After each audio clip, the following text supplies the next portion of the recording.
बिस्मिल्लाहिर्रहमानिर्रहीम। अस्सलामुअलैकुम नाज़रीन, उर्दू स्टार पर हम आपको खुशामदीद कहते हैं।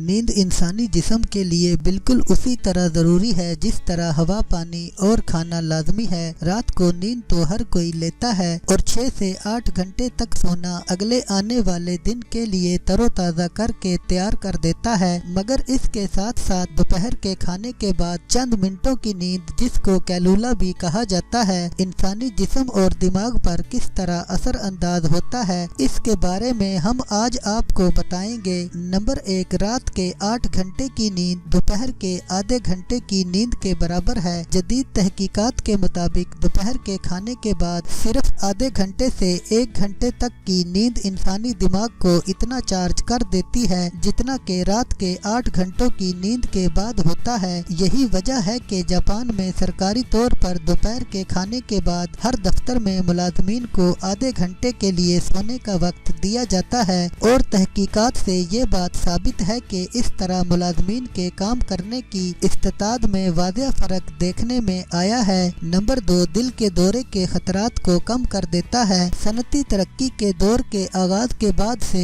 इंसानों ने मशीनों की दौड़ में मुब्तला होने के सबब दिन के वक्त सोने में कमी कर दी है, जिसके सबब दिल के दौरे से अमवात में तेजी से इजाफा हुआ है। यूनान में 30,000 लोगों पर 6 साल तक रिसर्च के बाद इस बात का जायजा लिया गया। जो लोग हफ्ते में 3 बार कैलूला करते हैं उनमें दिल के दौरे के खतरात 37% कम होते हैं। नंबर 3, यादाश्त को बेहतर बनाता है। माहिरीन इस बात पर मुत्तफिक हैं कि चंद मिनटों का कैलूला इंसान की यादाश्त को बहुत बेहतर बना देता है। इससे दिमाग मजबूत होता है और एसाब पुरसुकून हो जाते हैं। नंबर 4, ये अखराजात में कमी करता है। दोपहर का कैलूला उन लोगों के लिए बहुत बेहतर होता है जो कि दिमाग को ताज़ा करने के लिए काफी या चाय का सहारा लेते हैं। अगर वो कैलूला करना शुरू कर दें तो इससे उनके बहुत सारे पैसे भी बच सकते हैं। नंबर 5, कुव्वते इरादी में इजाफा करती है। कैलूला इंसान के काम करने की इस्तेदाद के साथ साथ कुव्वते इरादी में इजाफे का बाइस भी बनता है। इससे इंसान को नई ताकत मिलती है और उसकी कुव्वते इरादी में बहुत इजाफा हो जाता है।